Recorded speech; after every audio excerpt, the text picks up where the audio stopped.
दोस्तों ये कहानी एक ऐसे इंसान की है जिसकी अगर हम जितनी भी तारीफ करें वो शायद कम होगी। ऑलमोस्ट हर नॉर्मल इंसान के अंदर सब कुछ होता है, बट फिर भी हम में से हर कोई वो मुकाम हासिल नहीं कर पाता जो हम हासिल करना चाहते हैं। बट डिस्पाइट बीइंग डिसेबल, इस इंसान ने कुछ ऐसा कर दिखाया कि आज बहुत लोगों के लिए एक इंस्पिरेशन बन चुका है। ये एक ऐसा इंसान है जिसको अपनी सगी माँ ने ठुकराया था पर पूरी दुनिया ने इसको अपनाया। सो बिना किसी देरी के चलो जानते हैं इस इंसान के बारे में कि आखिर ये दिखने में ऐसा क्यों था और इसने ऐसा क्या किया जो दुनिया की नजर में इसकी इज्जत बढ़ गई।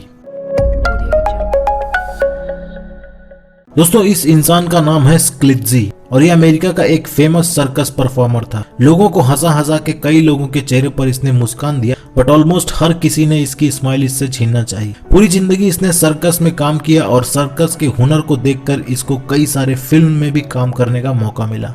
He was not just a circus performer, but he was also an actor। दोस्तों स्क्लिट्जी के असली माता पिता कौन थे, इसका जन्म कहां पर हुआ था और इसका असली नाम क्या था, ये सब कुछ आज भी एक मिस्ट्री ही है। स्क्लिट्जी के मरने के बाद जो इसका डेथ सर्टिफिकेट था उसी के बेस पर लोगों को पता चला कि इसका जन्म सितंबर 1901 में हुआ था और डेथ सर्टिफिकेट के हिसाब से इसका जन्म मेक्सिको में हुआ था। लोगों का कहना है कि इसकी माँ को इसके एबनॉर्मल होने की वजह से काफी शर्म और बेइज्जती फील होता था, जिसकी वजह से इसकी माँ ने हमेशा लोगों से इसको छुपाना शुरू कर दिया। बट जैसे जैसे इसकी उम्र बढ़ती गई इसकी माँ का एम्बैरेसमेंट और भी बढ़ता गया, जिसकी वजह से इसकी माँ ने एक दिन स्क्लिट्जी को एक रोड साइड सर्कस वालों को बेच दिया और यहीं से स्क्लिट्जी को सर्कस के फील्ड में काम मिलना शुरू हो गया। बट दोस्तों सवाल उठता है कि आखिर ये स्क्लिट्जी ऐसा क्यों था और क्या इसका कोई इलाज नहीं था क्या?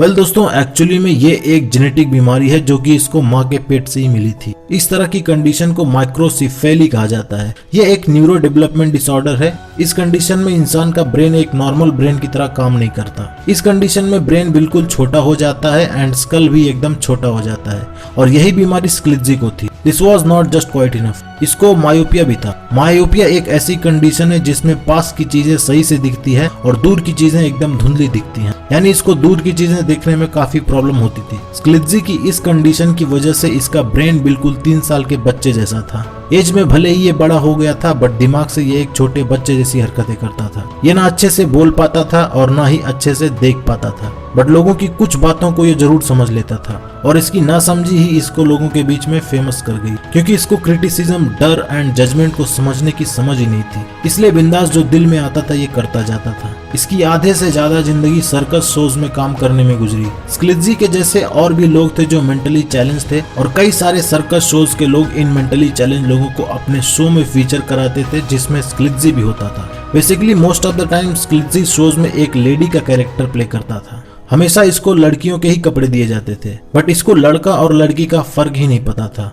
बस ये अपनी मस्ती में रहता था। इसको एक और बीमारी थी जिसकी वजह से इसको कई बार स्टेज पर एम्बैरेसमेंट झेलना पड़ा।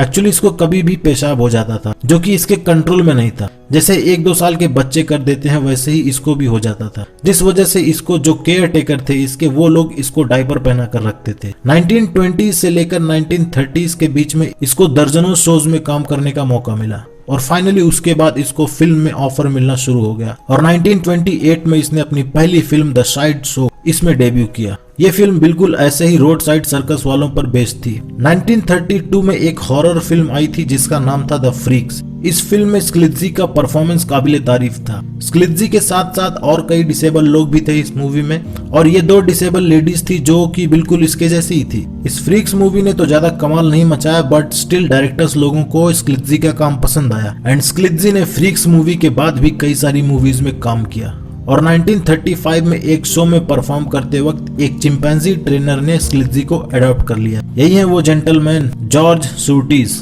इन्होंने ही अडॉप्ट किया था स्क्लिट्जी को। कई साल जॉर्ज के अंडर में रहने के बाद फाइनली 1965 में एक दिन जॉर्ज की डेथ हो गई और जॉर्ज की डेथ के बाद जॉर्ज की डॉटर जो कि इस सर्कस के बिजनेस से बिल्कुल अनजान थी, उसने स्क्लिट्जी को अपने घर से निकाल के लॉस एंजलिस के एक हॉस्पिटल में एडमिट करवा दिया। हॉस्पिटल में रहने के बाद स्क्लिट्जी डिप्रेस हो चुका था। इसको लोगों के सामने परफॉर्म करने की आदत हो चुकी थी। लोगों के साथ हंसना खेलना इसकी लाइफ थी और कुछ वक्त हॉस्पिटल में रहने के बाद स्क्लिट्जी को किसी सर्कस शो में काम करने वाले एक आदमी ने देखा और उसकी हेल्प से हॉस्पिटल वालों ने भी ये बात समझ लिया कि स्क्लिट्जी की असली जगह स्टेज है, ना कि हॉस्पिटल। फिर क्या था, हॉस्पिटल वालों ने इसको छोड़ दिया और सर्कस वालों को इसको सौंप दिया जहाँ पर ये परफॉर्म करता था और लोगों को हंसाता था। 1960s में ये अपने सक्सेस के एकदम पीक पर था। इंटरनेशनल लेवल पर शोज करता था, कभी लंदन जाता तो कभी हवाई जाता था। This guy never stops and finally 24 सितंबर 1971 को इसकी डेथ हो गई। जब इसने दुनिया छोड़ी तब ये 70 साल का था।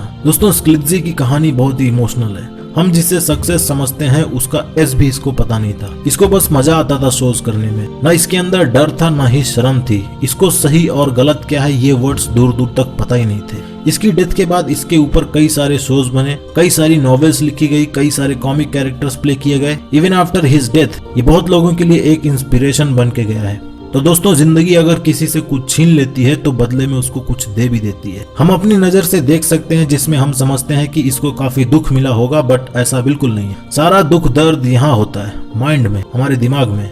और स्क्लित्ज़ी का दिमाग ही तो सही से काम नहीं करता था। जिंदगी ने स्क्लित्ज़ी को भले ही सोचने समझने की क्षमता ना दी हो, बट जिंदगी के हर मोड़ पर मानो इसका रास्ता कोई अपने आप साफ करता गया। ये बस चलता गया, सब कुछ इसके पास आता गया। आप इसकी स्माइल देख सकते हो। ये इतना खुश इसलिए है क्योंकि इसको खुद को नहीं पता था कि ये एबनॉर्मल है। इतना सोचने की क्षमता ही नहीं थी इसमें। सो दोस्तों हमारी जिंदगी कितनी बड़ी है या फिर कितनी बड़ी होगी ये बात कोई भी नहीं जानता। अगर हम स्क्लित्ज़ी से ये सीख लें कि हमें भी न कुछ पाने की उम्मीद हो ना ही कुछ खोने का डर, तो मिरेकल अपने आप हो जाएगा।